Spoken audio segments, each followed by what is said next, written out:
susunod na delegasyon ay mula sa pambansang dambana ng Mahal na Birhen ng La Salette. Ang pagpasok ng Estandarte de la Virgen. Noong Setyembre 11, 1846, nagpakita ang Mahal na Birhen sa dalawang batang pastol na sina Maximin Geron at Melanie Calvat sa bundok ng La Salette sa Pransya. Nakaupo sa isang bato, natatakpan ang mukha at lumuluha. Ipinahayag niya ang kanyang dalamhati dahil sa paglayo ng sangkatauhan sa kanyang anak. Ngunit ang kanyang mga luha ay hindi tanda ng kawalan ng pag-asa. Ito ay paanyaya sa panalangin, pagbabalik loob, at pakikipagkasundo sa Diyos at sa isa't isa. Noong 1968, ipinayo ng mga misyonero ng Mahal na Birhen ng La Salette ang dambana sa Silang bilang isang buhay na alaala ng pagpapakita ng Mahal na Ina.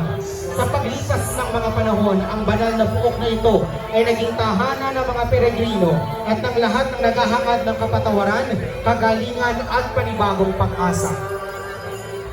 Noong Oktubre 20, 2018, kinilala ito bilang pambansang dambana ng Mahal na Birhen ng La Salette. Patuloy sa malalim at patuloy na debosyon ng sambayan ng Pilipino sa ina ng pakikipagkasundo. Sa imahe ng Mahal na Birhen ng La Salette, makikita na sa kanyang dibdib ay ang naniningning na krus ni Kristo, kasama ang martilyo at sipi, mga sagisag ng kasalanang nagpako kay Jesus at ng pag-ibig na nag-aalis sa kanya mula sa krus. Ang mga rosas na nakapalibot sa kanya ay nagpapaalala na mula sa lupa at pagsisisi, maaaring mamukadkad ang isang bagong buhay. Mga minamahal na deboto, buong galak nating salubungin ang Mahal na Birhen ng La Salette, ang inang lumuluha, tagapagdala ng pag-asa at tagapagkasundo ng mga makasalanan. Mahal na Birhen ng La Salette, ina ng tagapagkasundo ng mga makasalanan, ipanalangin mo kaming walang humpay na sumasamo sa iyo. Amen.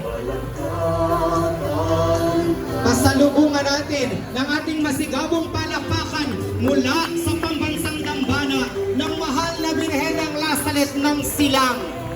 Viva! Mahal na Birhen ng La Salette ng Silang!